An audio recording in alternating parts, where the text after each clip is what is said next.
Hello everyone, this is Vaibhav and welcome back to candles to trade. तो आज हम देखेंगे ऑप्शंस क्या होते हैं और इसमें हम कैसे ट्रेड कर सकते हैं। तो ऑप्शन एक डेरिवेटिव कॉन्ट्रैक्ट है दो पार्टीज़ के बीच में, जो कि है बायर्स एंड सेलर्स। अभी यहाँ पे एक हाईलाइटेड वर्ड है जो कि है डेरिवेटिव। तो डेरिवेटिव क्या होता है पहले हम वो देखते हैं, उसके बाद हम ऑप्शंस पे आएंगे। तो डेरिवेटिव क्या है?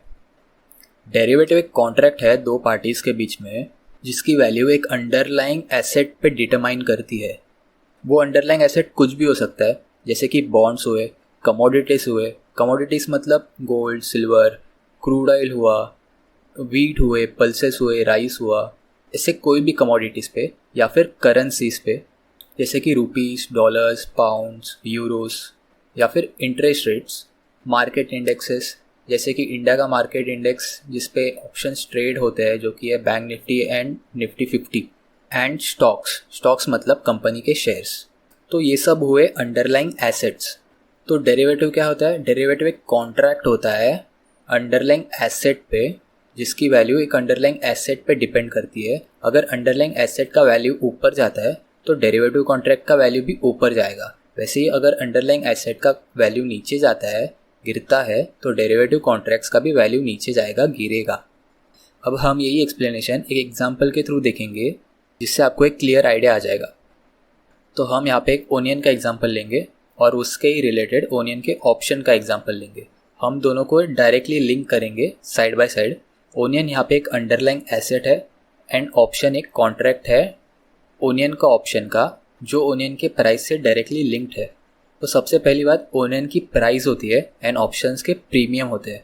ओनियन की प्राइस बढ़ती घटती है एंड ऑप्शन के प्रीमियम बढ़ते घटते हैं।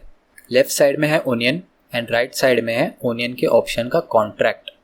तो अगर ओनियन की प्राइस बढ़ेगी तो ओनियन के ऑप्शंस के प्रीमियम भी बढ़ेंगे, बट अगर ओनियन की प्राइस घटेगी तो ओनियन के ऑप्शन के प्रीमियम की प्राइस भी घटेगी। तो ओनियन की प्राइस और ओनियन के ऑप्शन के प्रीमियम की जो वैल्यू है वो डायरेक्टली लिंक्ड है। अगर ओनियन की प्राइस बढ़ती है तो ओनियन के ऑप्शन के प्रीमियम बढ़ेंगे, और ओनियन की प्राइस घटती है तो ओनियन के ऑप्शन के प्रीमियम घटेंगे। तो यहाँ पे ओनियन एक अंडरलाइंग एसेट है और ओनियन का ऑप्शन एक डेरिवेटिव है जिसकी वैल्यू उसके अंडरलाइंग एसेट पे डिटरमाइन होती है। तो ये था एक इजी एग्जांपल जिससे आपको ऑप्शंस और उसके अंडरलाइंग एसेट की वैल्यू कैसे डायरेक्टली लिंक्ड है ये आपको क्लियर हो गया होगा। तो अभी हम देखेंगे टाइप्स ऑफ ऑप्शंस, कौन से टाइप्स होते हैं ऑप्शंस में। तो ऑप्शन में सिर्फ दो ही टाइप्स होते हैं, जो कि है call option and put option. But call में भी आगे दो टाइप्स होते हैं, जो कि है call buy and call sell. And put में भी आगे दो टाइप्स होते हैं, जो कि है put buy and put sell. अभी हम पहले देखेंगे कि कॉल ऑप्शन होता क्या है और उसमें ट्रेड कैसे करें। तो हम पहले डिस्कस करेंगे कॉल बाय क्या होता है और वो कब खरीदना चाहिए, उसमें कब ट्रेड करना चाहिए। तो हमें कॉल ऑप्शन तभी ही बाय करना चाहिए जब उसके अंडरलाइंग एसेट की वैल्यू बढ़ेगी। जैसे कि हमने एग्जांपल में देखा, जब ओनियन की वैल्यू बढ़ी, जब ओनियन का प्राइस बढ़ा, तब ऑप्शंस के प्रीमियम बढ़े। वैसे ही अगर अंडरलाइंग एसेट की वैल्यू बढ़ रही है, कॉल ऑप्शन हम बाय कर सकते हैं।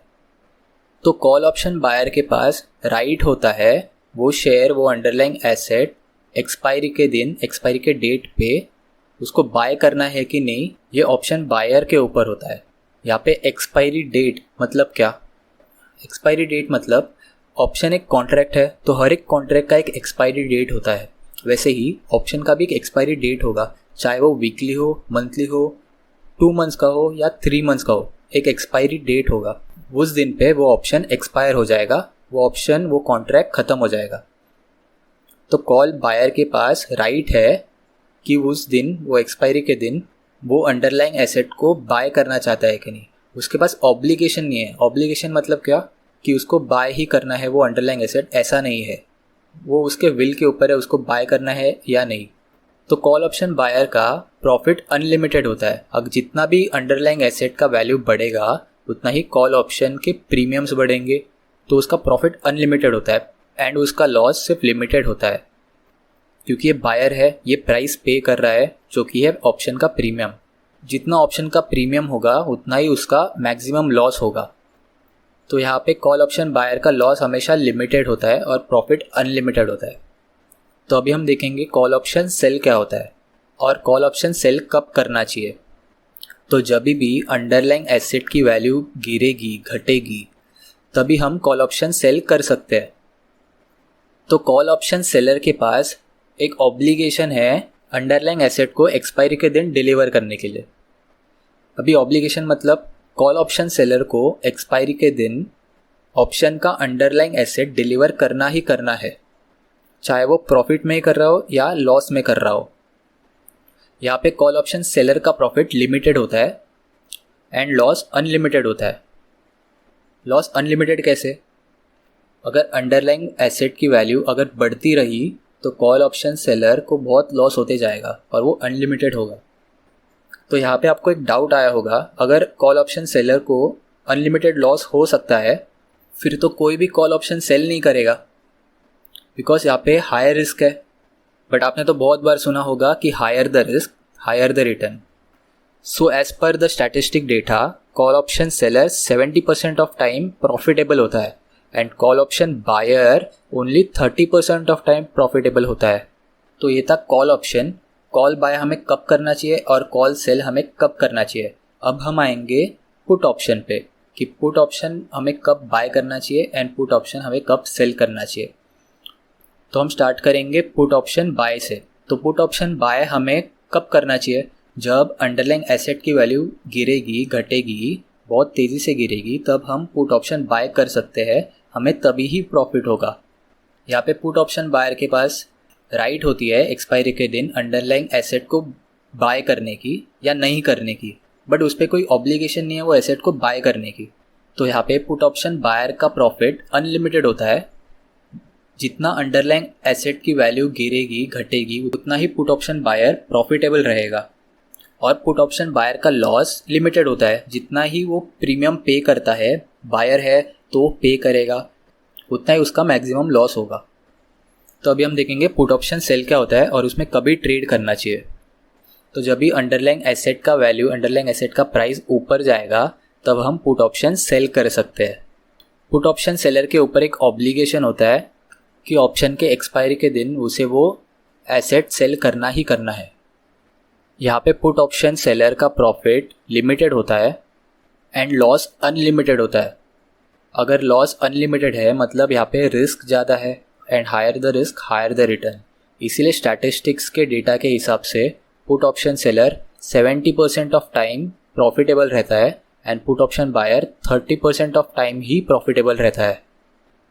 तो अभी हम देखेंगे समरी। अभी तक जितना भी हमने डिस्कस किया वो शॉर्ट में हम समराइज करेंगे, एक रिवीजन करेंगे।